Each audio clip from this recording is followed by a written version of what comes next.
Hoje nós estamos com a apresentação de dois títulos muito importantes. O primeiro é o assédio moral no trabalho, e o segundo, o assédio sexual também no trabalho. Nós vamos fazer um comentário a esse respeito, dando as características, como que surge o assédio moral no trabalho, as consequências desse assédio moral e quem são as pessoas, o assediador e o assediado, no caso do assédio moral no trabalho. Então, eu creio que vai ser de extrema importância esse assunto que nós vamos lançar agora no ar.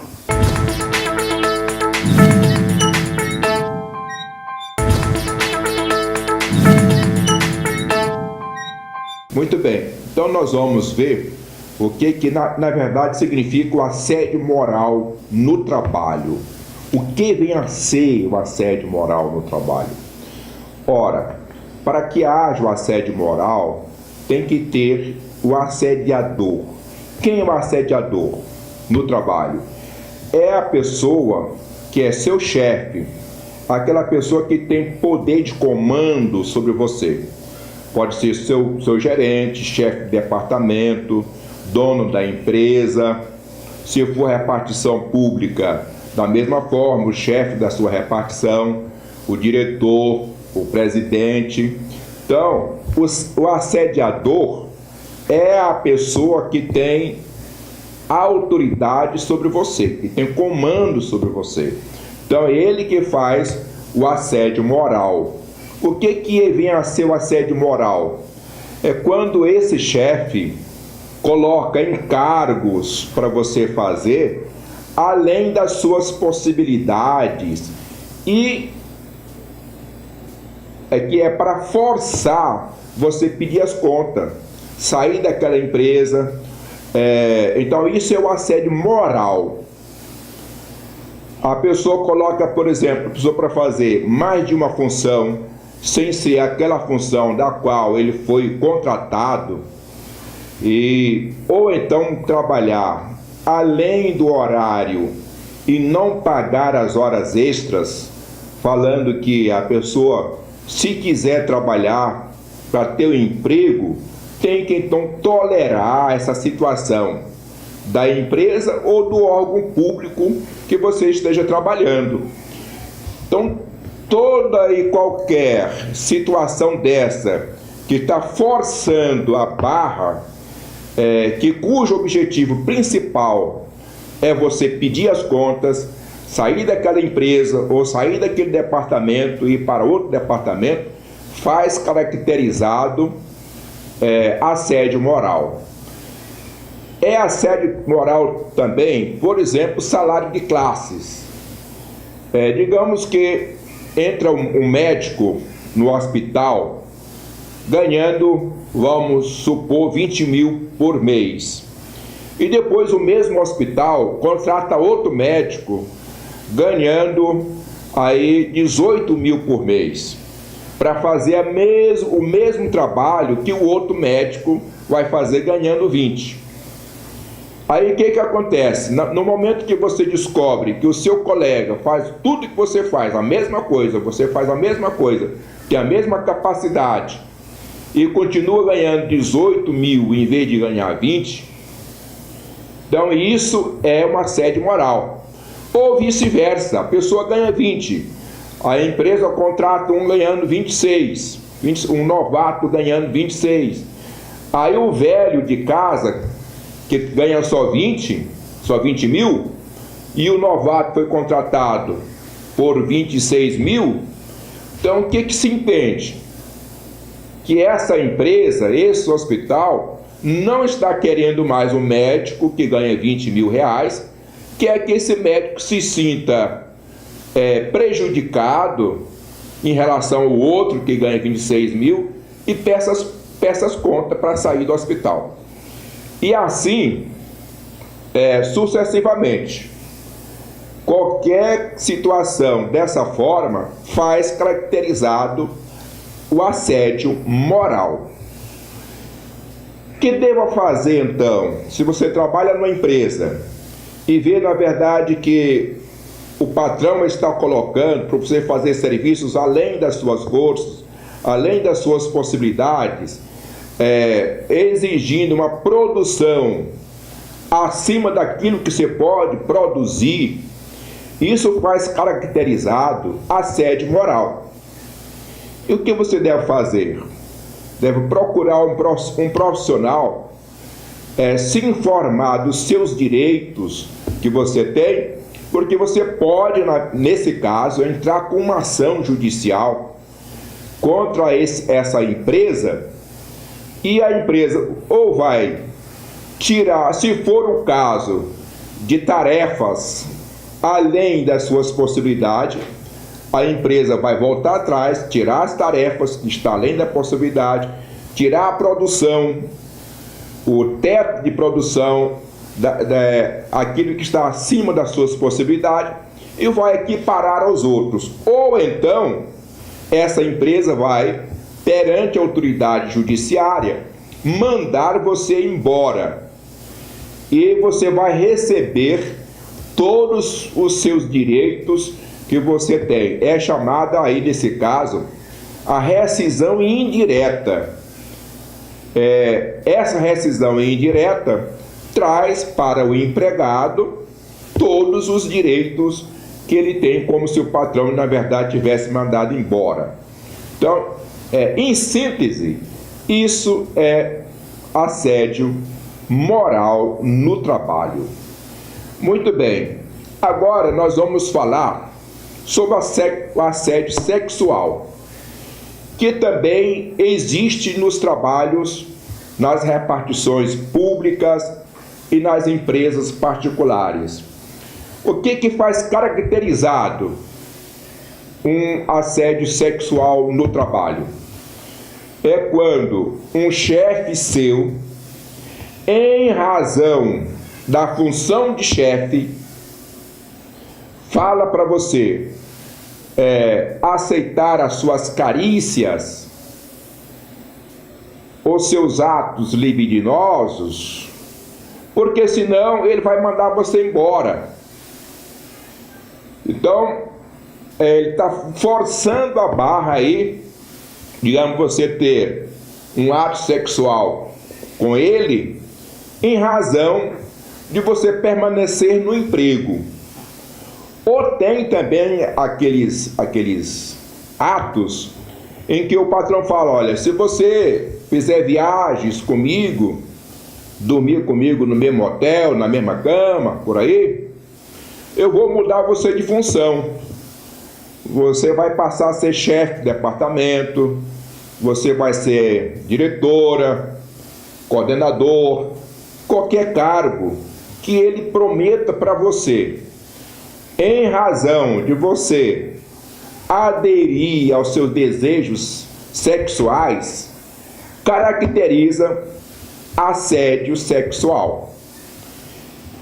Bem, o assédio sexual traz para as pessoas que são assediadas graves problemas. Porque se a pessoa não concorda com essa situação, é claro que não vai concordar, essa pessoa vai ficar deprimida, vai se sentir uma pessoa menosprezada, uma pessoa que está querendo, que o patrão está querendo usar apenas por causa da função do cargo a que ele compete. E aí você tem que procurar também um profissional e orientar com esse profissional, e pode também entrar na justiça para que seja ajustado esse problema perante a justiça. Geralmente nesses casos, para prevalecer na justiça, tem que ter testemunha. É necessário ter testemunha. Geralmente, os chefes costumam assediar as suas subordinadas quando não tem ninguém na sala, não tem ninguém junto, para ninguém ver para não ter prova. Isso é um problema muito sério, a falta de prova para caracterizar o assédio. Então você deve sempre estar junto com um colega, alguém que trabalha com você, sempre por perto, para evitar esse tipo de coisa. Então o assédio sexual, ela faz caracterizado por gestos que o patrão faz, por toques que a pessoa faz no outro, por mensagens de celulares, por fotos que a pessoa apresenta pelo WhatsApp ou outro programa qualquer, que de forma com a intenção de induzir você a pensar que ele está lhe desejando sexualmente. Então isso faz caracterizado assédio sexual. O assédio sexual, ele é crime, de 1 a 2 anos de reclusão, e você pode, na verdade, levar isso à delegacia de polícia, registrar um BO, boletim de ocorrência, ou você pode também entrar direto na justiça com as provas, claro, testemunhais, entrar na justiça e pedir que esse patrão mude de comportamento com você, se for uma empresa, mude de comportamento, por pena da justiça declarar uma rescisão indireta e você receber todos os seus direitos trabalhistas. Eu estou falando isso exatamente para esclarecer que o patrão não tem autoridade sobre o empregado, além daquilo que lhe é imposta pelas normas jurídicas. Toda a autoridade dele está voltada ao trabalho. E essa autoridade do empregador em relação ao empregado não pode ferir a dignidade do empregado. Não pode ferir. Eu estou dando exemplo aqui de homem e mulher, mas podia ser o contrário. Podia ser um rapaz ser assediado por uma senhora que é sua chefe. Então pode haver inversão também. Às vezes a sua chefe é a mulher e ela fala para você: olha, se você fizer isso, eu vou te subir de cargo. Se você fizer isso comigo, sair comigo, etc., vou subir você de cargo, ou vou aumentar o seu salário. Então, aí faz caracterizado aí o assédio. Se for só em relação a salário e sem ter questão a envolvimento sexual, então isso não faz caracterizado o assédio sexual. O assédio sexual é quando, na verdade, o seu patrão, o seu chefe de imediato, tem um interesse sexual com você e você não aceita tal interesse. Quando há essa contraposição, aí faz ser caracterizado o assédio sexual. Muito bem, falando sobre isso, eu quero deixar bem claro que a nossa intenção é esclarecer a população de empregadores que não faça com os seus empregados aquilo que não lhe é compatível pela lei, e os empregados não deixem que os seus patrões façam também com eles aquilo que não está normatizado no seu contrato de trabalho. Tem que haver esse respeito mútuo entre empregador e empregado. Uma coisa que eu tenho que deixar claro é que nunca pode perder o vínculo de empregador e empregado, porque muitas vezes o empregador é uma pessoa dada, uma pessoa que gosta de conversar, e há uma confusão aí de uma intimidade. O empregado, a empregada, querer uma intimidade com o seu patrão, pelo fato dele ser aberto, dele conversar. Então isso não pode acontecer, porque também faz caracterizado aí um assédio. Então não pode haver nem de um lado e nem do outro. Tem que haver respeito mútuo, tem que haver consideração para que tudo corra bem e a empresa possa ser um ambiente saudável, um ambiente de trabalho em que todo mundo se comunga, mas no mesmo sentido de produzir, e no caso de empresa de lucro, ter lucro, e no caso de repartições públicas, que tenha realmente produtividade do trabalho e que faça digno o salário que você ganha. Muito bem, estamos aqui à disposição. Os senhores podem entrar aí no nosso, veio o nosso link, aí nosso telefone, faça suas perguntas, tire as suas dúvidas, entre em contato conosco, que nós estaremos à disposição para tirar as dúvidas e fazer novos comentários. O título é muito vasto, existe muita coisa que pode ser falado. Em caso específico, estaremos à sua disposição.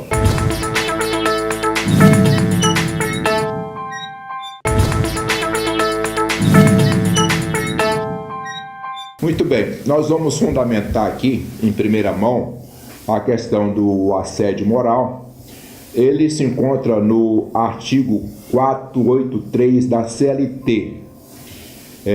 Os profissionais de direito usam esse artigo por analogia, porque o artigo 9º da CLT diz que quando falta norma específica da CLT, se pode também usar outras leis, como o Código Civil. E quanto ao assédio sexual, está normatizado no Código Penal, no artigo 216-A, onde fala o seguinte: constranger alguém com o intuito de obter vantagem ou favorecimento sexual, prevalecendo-se o agente da sua condição de superior hierárquico ou a ascendência inerente ao exercício de emprego, cargo ou função. A pena é de 1 a 2 anos de reclusão. Muito bem, agora nós vamos para a nossa reflexão. Eu vou trazer de início uma parábola que foi usada por Jesus e eu vou falar essa mesma parábola que Jesus usou. Ele disse que um certo homem, vindo de Jerusalém para Jericó, encontrou um senhor na beira da estrada, caído, quase morto, moribundo, porque os assaltantes teriam, além de saqueado aquele senhor, também bateram nele, deixando-o quase morto.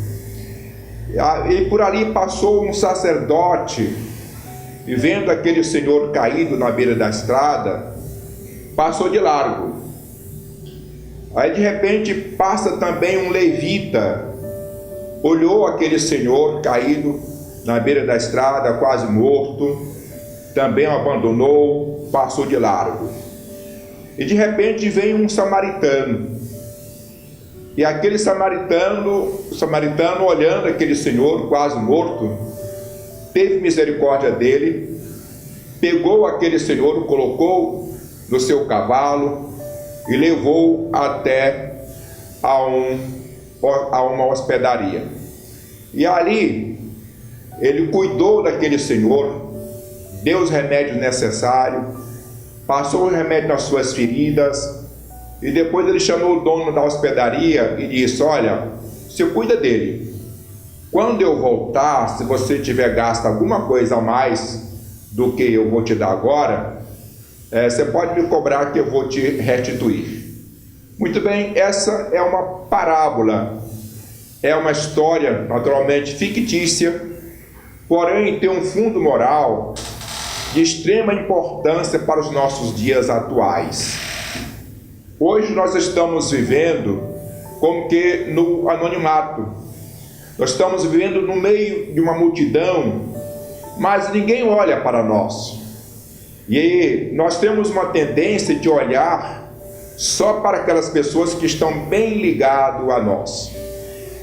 Esta parábola fala que passou um sacerdote e viu aquele senhor moribundo, quase morto, e passou de largo. Ora, o sacerdote hoje representa as igrejas, representa a religião em si, representa as pessoas que dizem que adoram a Deus. E na qualidade de sacerdote, na qualidade de adorador de Deus, na qualidade de voz de Deus para o povo, passa de largo, porque aquele homem caído não pertence à sua igreja, não pertence à sua organização, não pertence ao órgão que você trabalha, então não tem uma ligação familiar com você.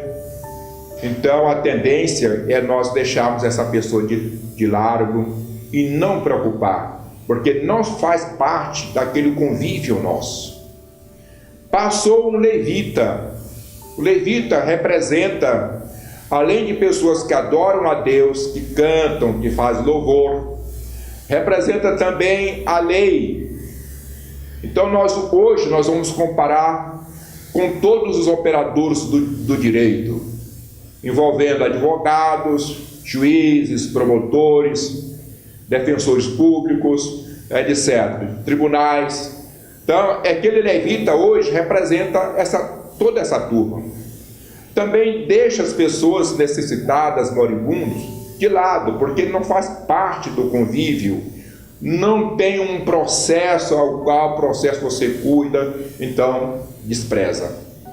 Por último, passou um samaritano. Quem é o samaritano? É uma mistura de judeu com gentios. Em outras palavras, são pessoas que não têm religião, pessoas que dizem que não professam Deus, que não saem por aí cultuando a Deus, fazendo oração nas esquinas.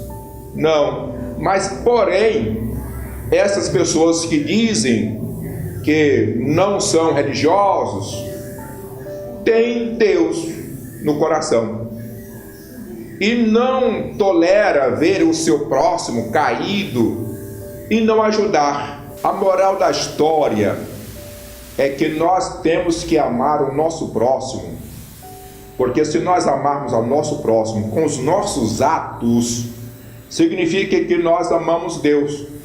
Em outras palavras, mesmo que você não confesse que ama a Deus, Deus o tem como um amador dele, certo? Mesmo que você fale, eu não gosto de Deus, não amo Deus, mas Deus já tem você como pessoa que o ama, porque ele ama o próximo. Amou o próximo, socorreu o próximo. Você tem Deus no coração. Mesmo que seja inconsciente, indiretamente, você tem Deus no coração, porque você também tem o próximo dentro do seu coração. Veja que essa parábola tem um fundo de meditação muito grande, que se a população mundial obedecesse esses princípios de amar o próximo, socorrer o próximo nas suas necessidades, nós não tínhamos guerras, nós não tínhamos uma política igual nós temos hoje, que um tem que derrubar o outro para poder subir. Não teria nada disso, porque aquela pessoa que está sofrendo teria o nosso apoio, e aquela que não está sofrendo apoiaria os outros. Então haveria uma interação entre as pessoas que estão em boa situação com as que estão passando má situação. Então isso é uma questão que Deus quer que todos nós façamos reflexão, porque assim nós teremos um mundo melhor, teremos uma população de respeito e teremos uma sociedade igualitária, uma sociedade em que todos nós somos iguais no respeito, no carinho e no amor. Muito obrigado, possamos ser essa pessoa nessa parábola.